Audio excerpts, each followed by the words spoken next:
Hello and welcome to the 9th episode of the Role Models podcast with Authentic Collectables. I'm Andrew van Leeuwen, the editorial director at Speedcafe, and I'm joined by the kingpin in the model world, Authentic Collectables chief. I always forget. You never quite get this right, do you? It's William Hall. Here he is. He's right here. Hi, how you going? How are you, William? What's going on? Thank you. Not too much. Not too much. We're heading towards the Bathurst 1000. How are you feeling? Stressed as usual, trying to get everything sorted before we finally get on that big bird over to New South Wales. Yep. The plane trip and the drive, it seems. There are times during the year where you're like, man, we are a long way from everything. And it's because we hit that daylight saving thing, and then all of a sudden that 6 a.m. flight isn't a 6 a.m. flight, it's a 5 a.m. flight. That is definitely next. Ideal. Yeah, by the time this comes out, that may already be a problem. Thank you for all your feedback from the 8th episode. Don't forget there will be a code word during this episode, which you will need to reference in the comments on YouTube to be in the running to win the $250 gift card, and as creatively as possible. Yeah, we don't get it for nothing. You got to come up with something good to actually get it. Now, last episode the code word was engineer, so there was an honourable mention in the competition to @JeremyWells3002, who said, since Tickford have released the Randall Castrol livery for Sandown, I need to engineer my model cabinet for its first ever Ford model car. That's a big endorsement for that livery. Must be a Toyota fan.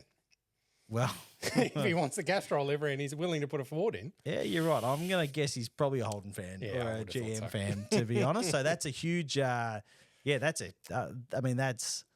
is a manufacturer boundary crossing livery. That's a huge deal. So very good. But the winner of the episode 8 code word was Sam Tucker 7871. Not only do I need my display cabinet engineered for a new Authentic car, it looks like AVL needs a new engineer to stay out of the Barbagallo Bowl. Love the show, guys. Do you know why that one got picked? Would you have any idea? Because you picked it. Also, it was an engineer that put me in the bowl in the first place. That is a fair point. I generally go around there fine, but when someone says, hey, try this, it doesn't always go too well. So, you can go flat through there. You can go flat through there. You can't. I wasn't trying to go flat, but I was trying to go much faster than I definitely should have been. Anyway, we're able to. So make sure you check out the code word in this episode, comment for your chance to win. If you listen to it as a podcast, that's great, but jump on the YouTube version and check that out, and you could be $250 richer. Okay, let's talk about the new model announcements we've had since we last chatted. Will, it's over to you. I reckon there's some cool stuff going on here. What do you got? It's all Bathurst related, given that we are at that point in the year. Yep. Yes. So on the model front, we've only made one announcement in the last month, and that is the Ford Performance Red Bull E-Transit Supervan 4.2. That's the fastest ever car around Bathurst, is it not? Oh, no, not quite. Depending on how you want to phrase it. Right. Closed body. Right. Fastest closed body car. Okay. Because technically Button has it for the McLaren little thing he did with the Vodafone stuff. Why didn't they have a crack with Lawson in that Red Bull car? When was that? When they did that? Why did he do a donut at the last corner? Yeah. I'm not sure why they did that. Anyway, Red Bull came back and did this instead. Yeah, okay, sorry. So 1/18th scale, resin, seal body of version of the Supervan, which is just a super cool kit. Crazy. Obviously, they built it kind of primarily for Pikes Peak and have been touring it around the world, doing all sorts of things, including bringing it to Australia, which was just super cool. Very, very cool. It was it was fun seeing that thing at Bathurst. Just smoking all 4 tyres and stuff. It was a bit of a weapon. So we're doing that as it was presented at Bathurst. So technically, as you say, the record car for a closed body car, not technically a lap record because it's not fair, blah blah blah. The race, But it definitely did it. It definitely drove down there awfully fast. So we're making that. And then our next set of announcements are all available to pre-order now on our website. You can actually go in and put your money down and pre-order. And that's a range of Bathurst 1000 anniversary products. So we've got medallions, we've got metal panels, we've got posters, we've got puzzles to all be celebrating anniversaries. So Right. the 20-year, 30-year, 40-year anniversaries. So 74, 84, 94, 2004. So get onto our website, have a look at that. I'm sure we're putting some lovely pictures up at the moment that you can see the range. But get onto our website, order those now. You can also obviously go into your nearest stockist and pre-order those. Pre-order obviously the super van as well through your nearest stockist. So Does the medallion come with like a little ribbon? Can you no, wear it certainly doesn't. It's in a lovely little acrylic case. so you can't wear it down the pub or something like You that? can't wear it down the pub. There's the pole position cars as well. So we're representing both the Bathurst winners and the representative pole car of the same year. Yep. So get onto our website, have a bit of a look at those. Something a bit different from us. So something we hope will keep rolling as the years progress. Perfect. All right, it's on to the Show Us Your Collections segment, my absolute favourite. Remember to email your collections into collections@authenticcollectables.com.au or share on the socials with the hashtag #CollectAuthentic for your chance to appear on the show. And the best, as picked by myself, will win a $250 gift card to the Authentic Collectables store. This week, our winner is Mike Vesley. Mike emailed us to say that he's been collecting for over 25 years and has cabinets scattered all over the house and in the shed. And he has a very understanding wife. He's probably got some cabinets she doesn't even know. Doesn't know about. I think so. Looking at some of these photos, they look like they are completely through the house. So she's very understanding. Probably some stashed under the mattress and the bed and stuff that he's got absolutely no idea exists. But good on you for getting it across the line and having a very impressive collection there. And that's an interesting little 1-to-1 scale model of some kind sitting there. What do we think? That's an XE sitting there? I think XE, XD. Someone will correct us. Someone out there will know. That's right. DJ would be proud. Put it that way. I think he would like that. So, that's a great collection. So, congratulations, Mike. Well, William, let's have a chat about some of the news that's been going on in motorsport at home and abroad over the last couple of weeks since we did one of these. And boy, there's been a bit. Yeah, there's been a little bit. Should we start at Sandown? All of your predictions came true. I think all of your predictions came true. It's bad news for you, unfortunately. It wasn't great. Unfortunately. Wasn't great, was it? I thought those 888 things might go pretty well. And funnily enough, they did. They went pretty well. Kind of helped. It's been funny, some of the reaction to the whole full course yellow thing, where obviously, there was a situation engineered by the way the safety car was utilised that protected your double stacking and that sort of stuff. So there was even some interesting comments from Roland Dane, who's quite anti the way they went about that and sort of likes the jeopardy that double stacking brings into the sport. Yeah. And, he's had a 1, 2, 3 at Sandown when that was a really hard thing to do, to control a race with 3 cars at the front of the field. And even he sort of felt like maybe it was a little easier than it should be able to be able to manage 2 cars at the very front. At the same time, they were like rubbing panels and stuff at times, those cars. So, that's right. It was still a bit going on trying to manage those 2 Red Bull cars. But again, it's the full course yellow thing, I think, it's copped a bit of a bad rap. But it was the execution, not necessarily the idea of it, I think correct. It has its place and it needs to be used when it is required. Everyone needs to know how it works. The idea of trying to neutralise the race before everyone scatters back to the pits as fast as they can, past a car that's upside down and on fire at 270 kilometres an hour is perfectly valid. Is a good one. Yeah. A car that's just stopped on the side of the road because it's crank. I just don't. I mean, I hate virtual safety cars, and it was used as a virtual safety car once in that race, which I heavily dislike. Yeah, because it's all the boringness of a safety car and none of the fun of a safety car. Yeah. And obviously the way they went about it with the additional laps for the double stack, it's all very fair. But we kind of need these factors. These are factors that are just part and parcel of modern motor racing, and I think without them, we run the risk of losing some of the wild card stuff that happens in a way that we consider now organically, and by engineering it out of the sport, I don't really agree with.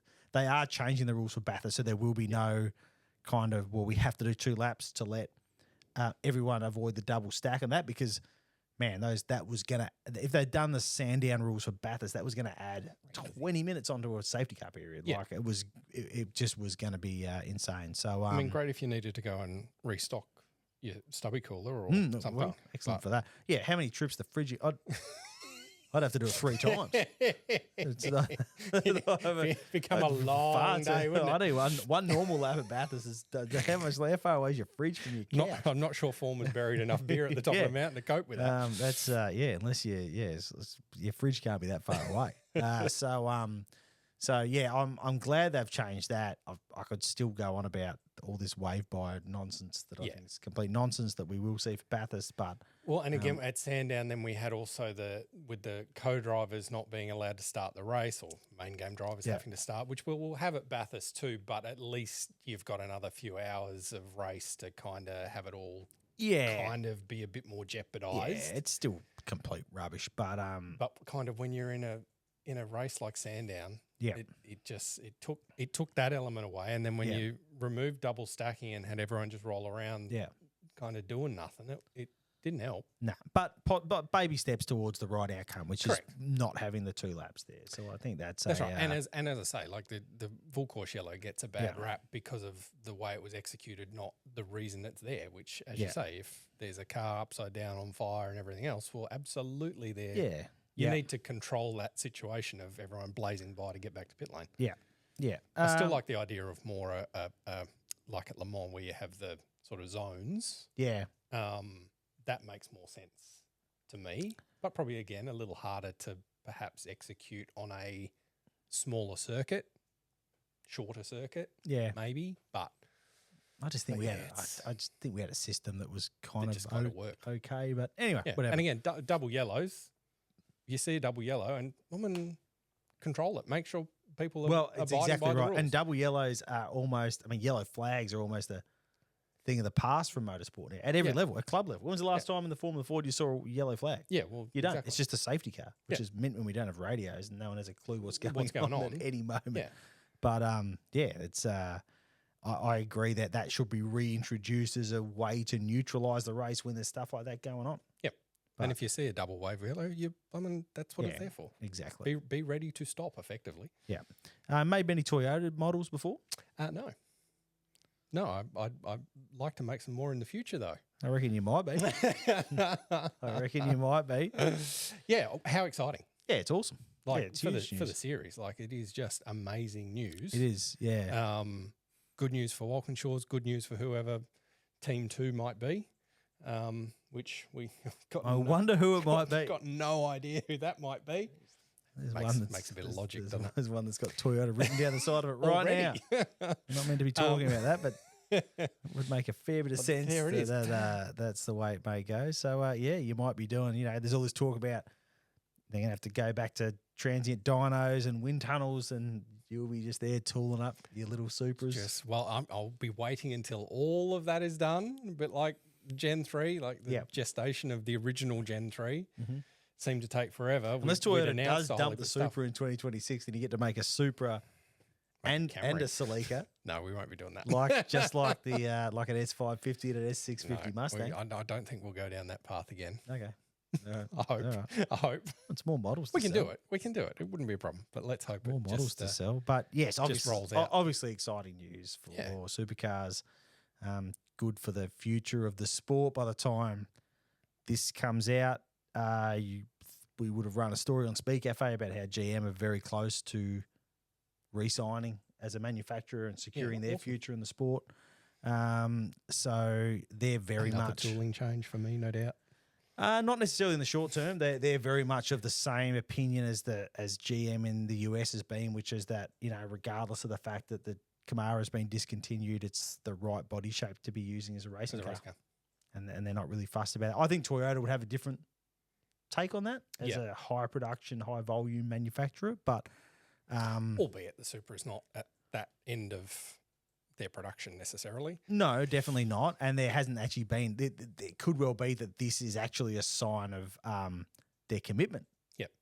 To the Supra body as well, because the question marks are more around what BMW is doing with the Z4. Well, I think they've announced they're not going to continue doing the Z4, which is a common platform. Common platform, yeah. So this could be a sign of commitment from Toyota, either regionally, because we're under the Japan umbrella, or even globally about what it is planning to do with the Supra.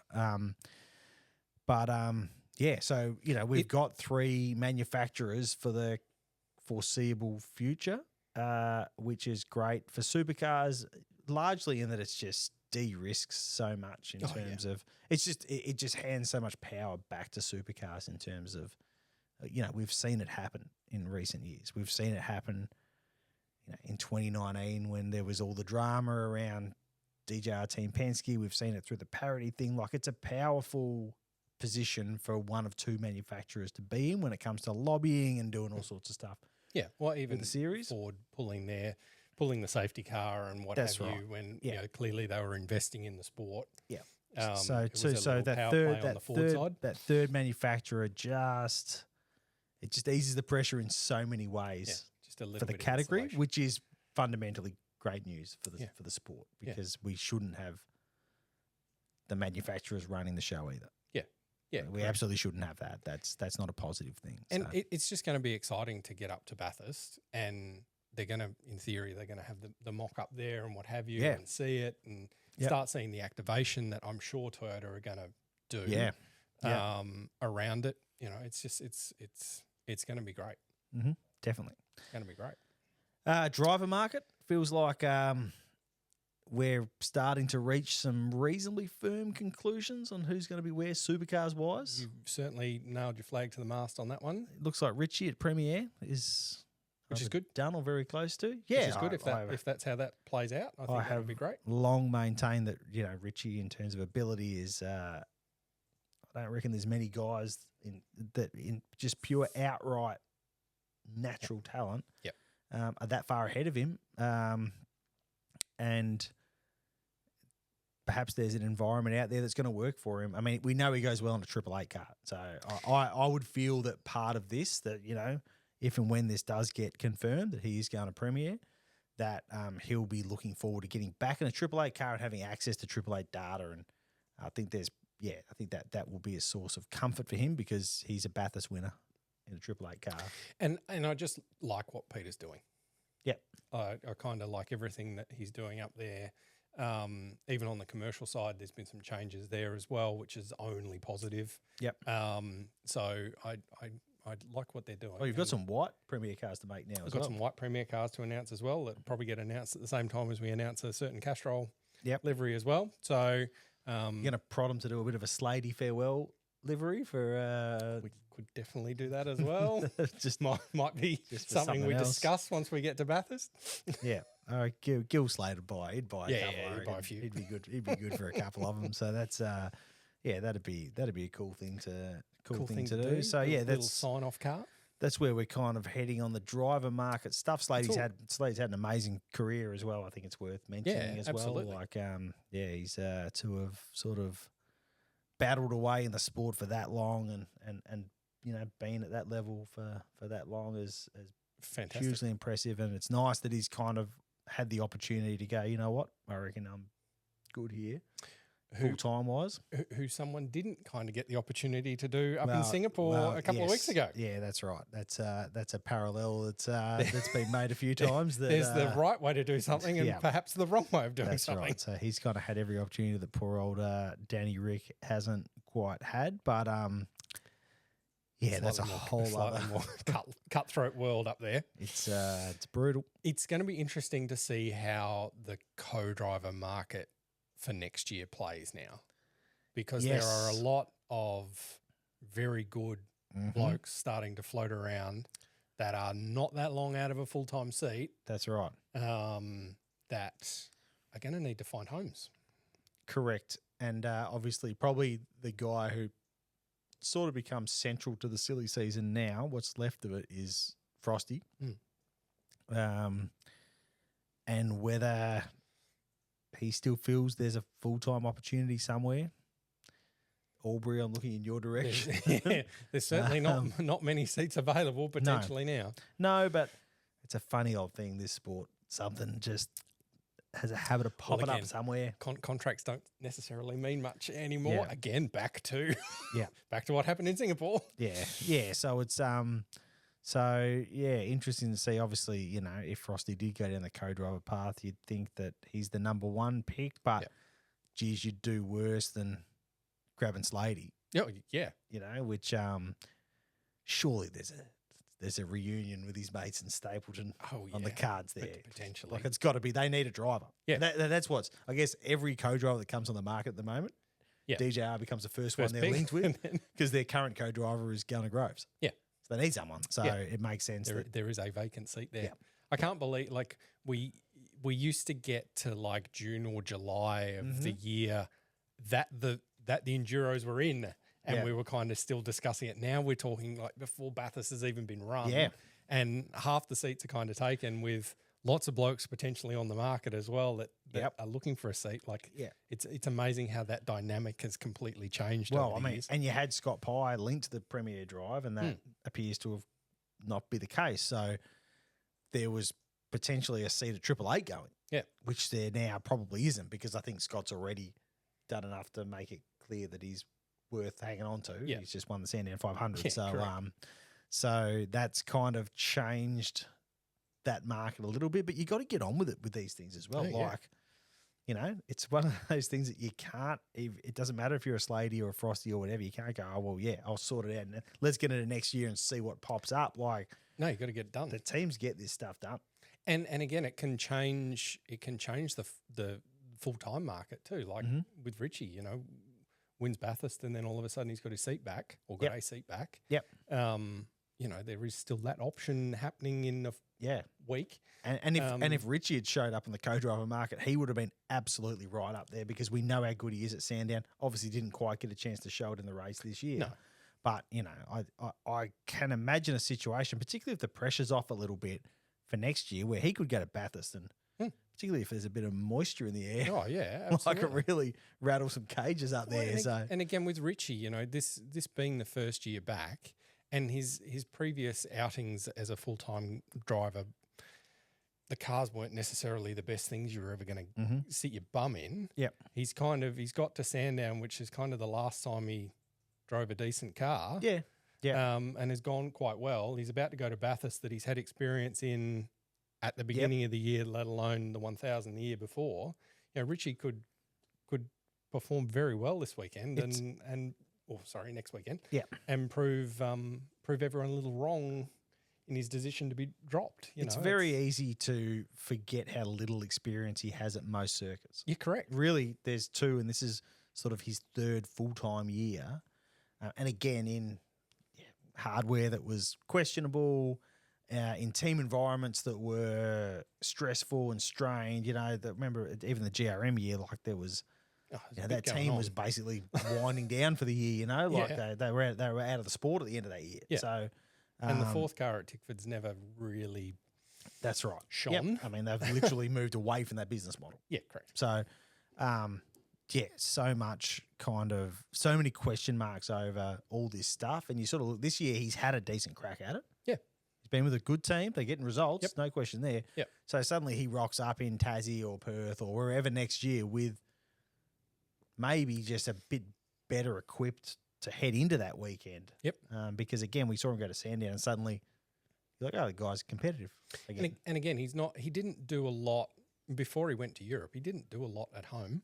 No, he did a bit of Formula Ford here in Australia. Yeah. That really was it. Yeah. And not that this is his home, but not much here. Yeah, but, you know, he doesn't have that just banked experience of seasons of National Formula Ford or Super 2 or whatever that some guys then just roll into main game and still find it tough. Yeah. Normally, roll into main game first year. Look at Jackson Evans. Jackson Evans is incredible an amount of experience. Clearly a profestional, level race car driver. Yeah, Woody's finding, some places are a little more difficult than others. I think Stanaway to Premier, if that's how it plays, good pick. Yep, I agree. Good pick. So let's move on to the latest releases from Authentic. What have you got for us, William? It's been a reasonably big month this month. So we started with the 1/18 scale VE Commodore police car from the New South Wales Police Department. So people are buying police cars. Absolutely, it's a huge market. The emergency services kind of market in models is really big. I prefer to not see a police car generally. That's That's my motto in life. But look, if I was to see a police car, I'd rather see it in a model car collection than in the than rearview mirror. than following me That's somewhere. a good point. So we've made 750 of those. Yep. We're sold out, I should say, on our website. But hopefully, if you don't have one in your hot little hand now and you'd like one of our stockists would have one of those that you could grab.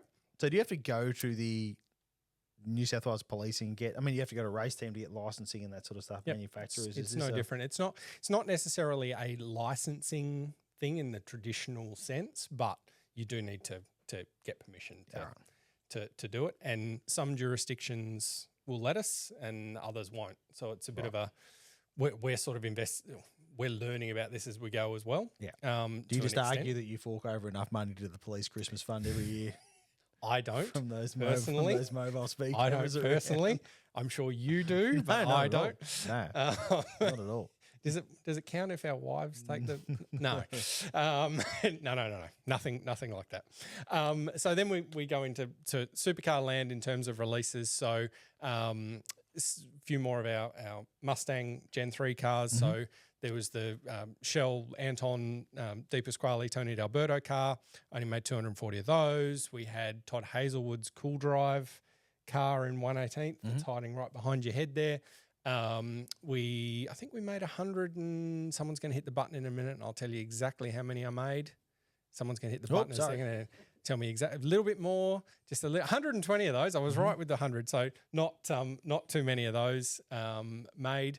On the Blanchard theme, we've got Jake Kostecki and Aaron Love's wild card, the Petronas car, which looked amazing and looks even better as a model. So only 102 of those. So definitely not many of those three getting around.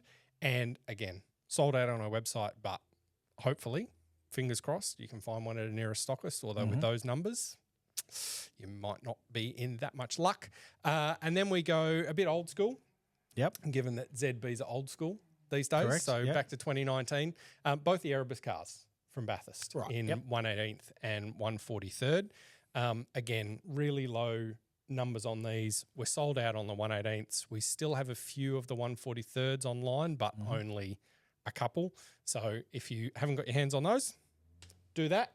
Get them on our website. Otherwise, it's off to one of our nearest stockists where hopefully they've got some left. And it just hammers home, if you can't get hold of one and you wanted to get hold of one, you've got to pre-order. Yeah. Got to get your order in, got to register your interest, I should say, on our website, because there's just, we always have made to order. Once we're done, we're done. We never do them again. It's an important life lesson. You got to get hold of it, get those pre-orders in. Time for some of your questions. Remember, if you do want to ask myself, and I wouldn't mind a question every now and then, rather than just sitting here listening to you rabbit on about all your model car stuff. The problem is you've got too many podcasts. Well, everyone asks you questions. I do have plenty. I do have plenty of questions to answer. If you do want to ask me or Will a question, just leave them in the comments. All right, William. This comes from C Jackson 6482. Would you consider to design and engineer a complete white model of the Gen 2 Holden ZB Commodore in the future? Also, possibly a Gen 3 Mustang and Camaro version as well. You guys already did a complete white Gen 2 Ford Mustang and Ford Falcon. Thanks.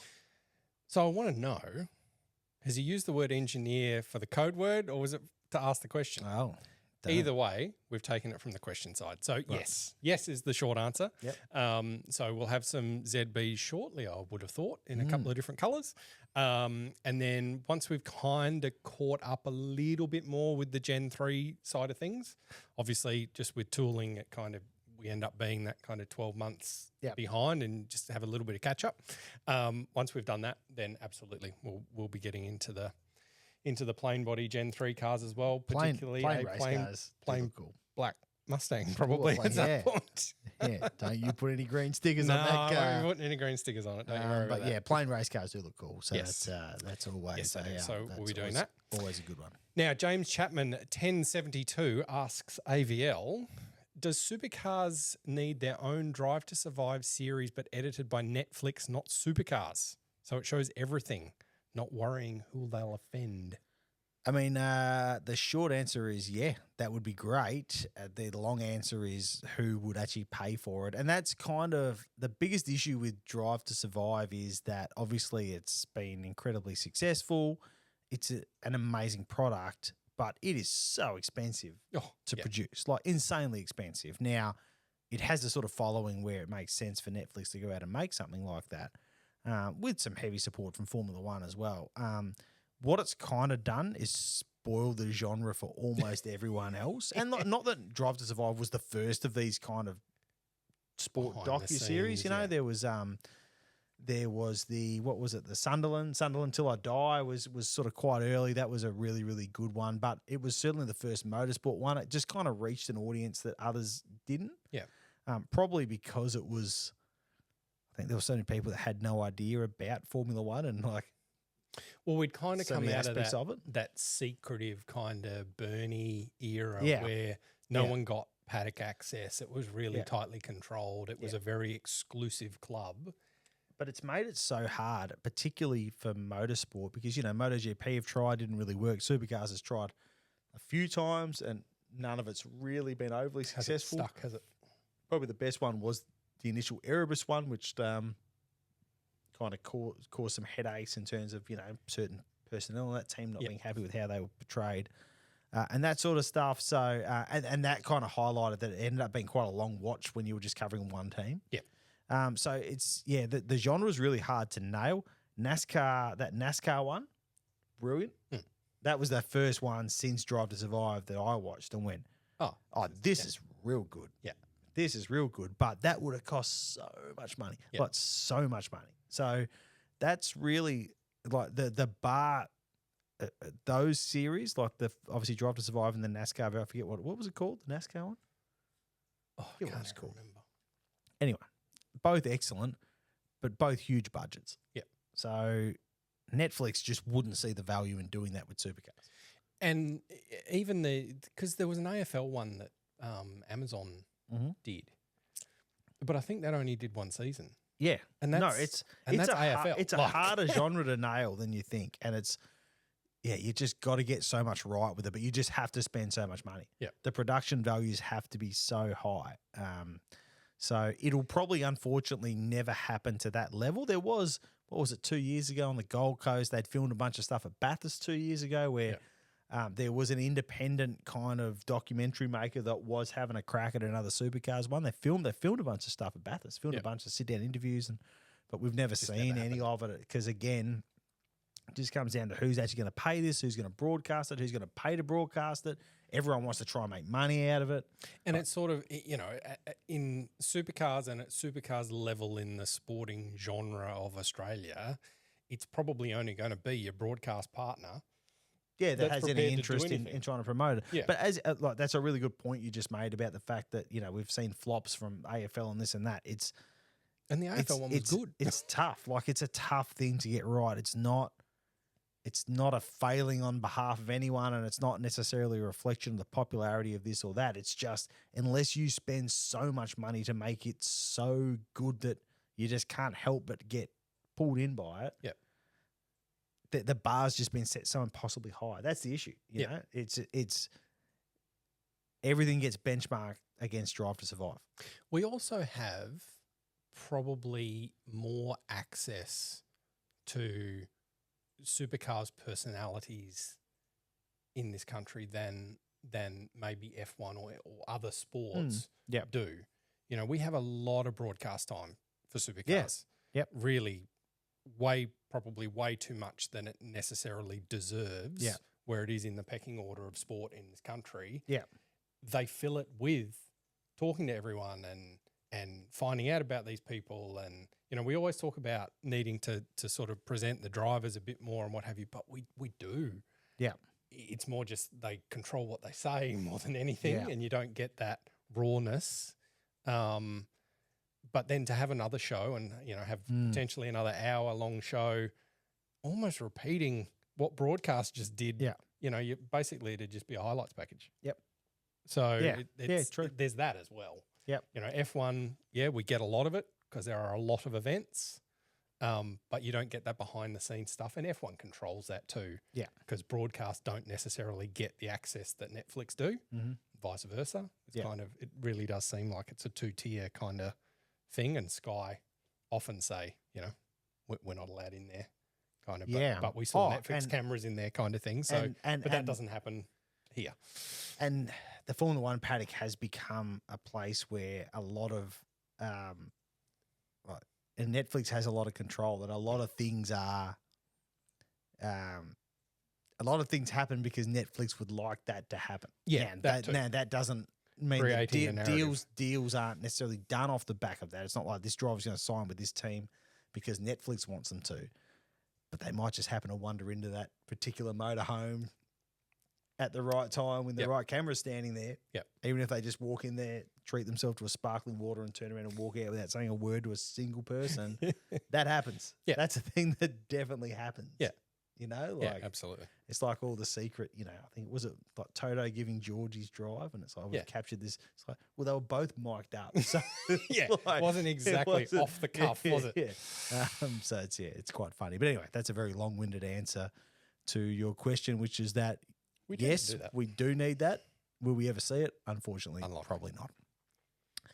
All right, Will. At Boxer34 says, enjoying the channel. How much longer before the sprint cars will be available? That is a good question. I got a couple of spots on my I've got 2 spots now on my desk. When we saw this one come through, I thought you'd really be excited to ask this one. So not long is the short answer. It's probably taken a little longer than we'd hoped, but definitely before the end of the year. Hopefully I'll have some Napa cars at the Adelaide 500, given everything that's going to happen at the Adelaide 500. Yep. Have some Napa cars there. Backed by Napa with all that sort of stuff. Would make a bit of sense. And then I think the balance of what we're doing will be in transit by that stage anyway. Great. So yes, I would have thought by late November, early December, Santa might be bringing us some sprint car presents. Wonderful. I look forward to that. At Jaden Wisemantle 4167. That's a name. Yep.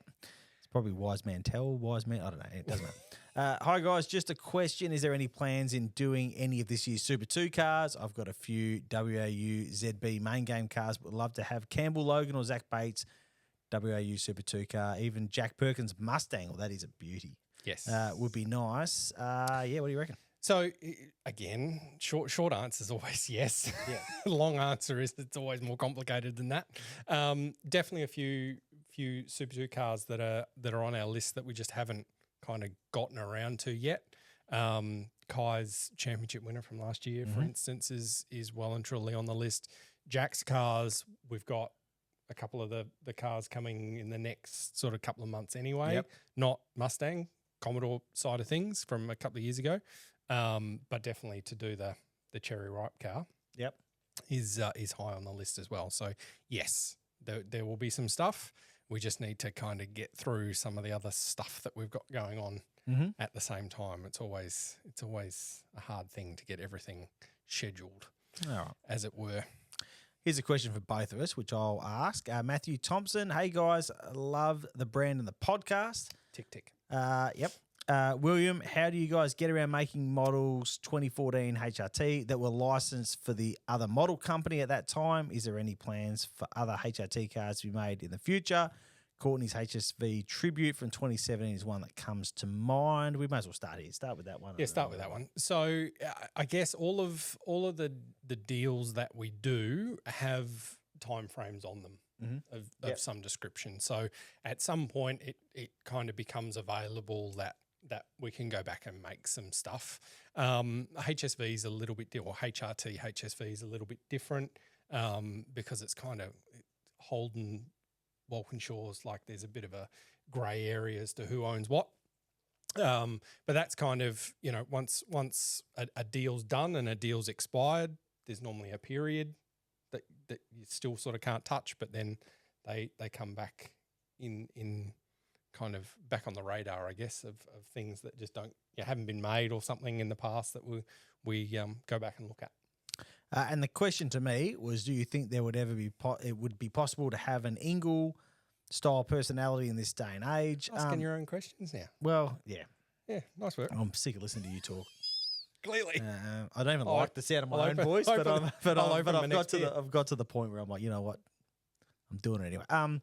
Yes, there absolutely is room for that. It's tougher, obviously because of the direct contact that the fan base has with people via social media and that sort of stuff. But there is still scope for someone, and I know this is easier to say than it is to do, but just to stop looking at the comments on social media and on stories, on websites and that sort of stuff, and just ignore all that and understand that that's just the same noise that's always been there. You just have the ability to hear it and read it now, whereas Russell just went home to his house and switched off between races and didn't give a shit about what anyone was saying about him. People were saying stuff, but it just didn't matter to him.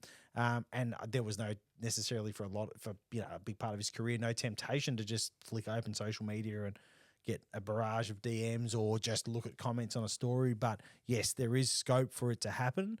Someone just needs to be it's just going to take someone or some people to just completely disconnect from the Wild West that is the internet, basically. It's brands too, to an extent. Some brands that are associated with teams may just simply not want that kind of attention. Yeah. Brands would absolutely thrive on it. Brands should want attention. Yeah. They should want attention. That's any literally attention the reason you put the stickers on the side of the race car. Yeah. It's exactly right. Yeah, I mean, that is what they should want. And if I was the marketing manager at a company spending money in motorsport, I'd be like, man, this is cool. Everyone's talking about this dude. It's sort of back to the Ricciardo thing too, although we touched on it, but we didn't discuss it. Like, again, from a marketing perspective, his brand and what he brought to the team, not necessarily an Ingle type controversial bloke, but just, clearly Daniel presented who Daniel was. Yeah. There was no hiding, there was no media training to kind of dull him down or anything. Like, you got what you got. Yeah. And I think, in supercars we get a little bit of the media trained dulled down version, because that's what as drivers, I think it's not necessarily teams telling them to do that. It's just that's what they think it should be. Correct. Oh, and it just definitely needs to go. Could not agree more. All right. Ken McKell says, about 10 years ago, Bianchi had diecast collectors nights for fans at the Bathurst 1000. Would you consider doing something in the future, Will? Yes, is the short answer. They kind of stopped, obviously, when we changed brands or we started our own thing. And at the time when we kind of moved to Authentic and created Authentic, we weren't really in a position to necessarily do those sort of nights. But it's something that I think we'd like to do again in the future. It's obviously not going to happen for next weekend, but either a live version of this or something similar, I think will be something that we definitely look at doing in the future. Cool. Well, that will just about do us for this 9th episode of Role Models. Will, anything you want to finish up on? Just one thing that I wanted to add, just a shout out to one of our collectors, Cedric from France. Cedric is one of our fantastic website customers, and he emailed us a couple of weeks ago saying that he watched the show. He doesn't necessarily understand everything that we waffle on about. Picking a couple of blokes from Perth to try and understand when you're from the other side of the world is bit hard. Yeah, that's a tough one there, Cedric. Sorry, pal. You might be able to do it in German, but I certainly can't do it in any other language other than whatever it is that we spill. So, thanks very much, Cedric. Just wanted to give you a bit of a shout out, and there might be a little gift card or something in your inbox in the next couple of days. So keep an eye on your emails. See how easily easily swayed by kind words. It's really doesn't take much. Remember to like and subscribe to the Authentic Collectables YouTube channel. Hit the little bell so you never miss an episode. Leave your questions in the comments. Put your code word in the comments, all that sort of stuff. Send us your collections. We'd love to see them. We'll see you next time on Role Models. Thanks, guys.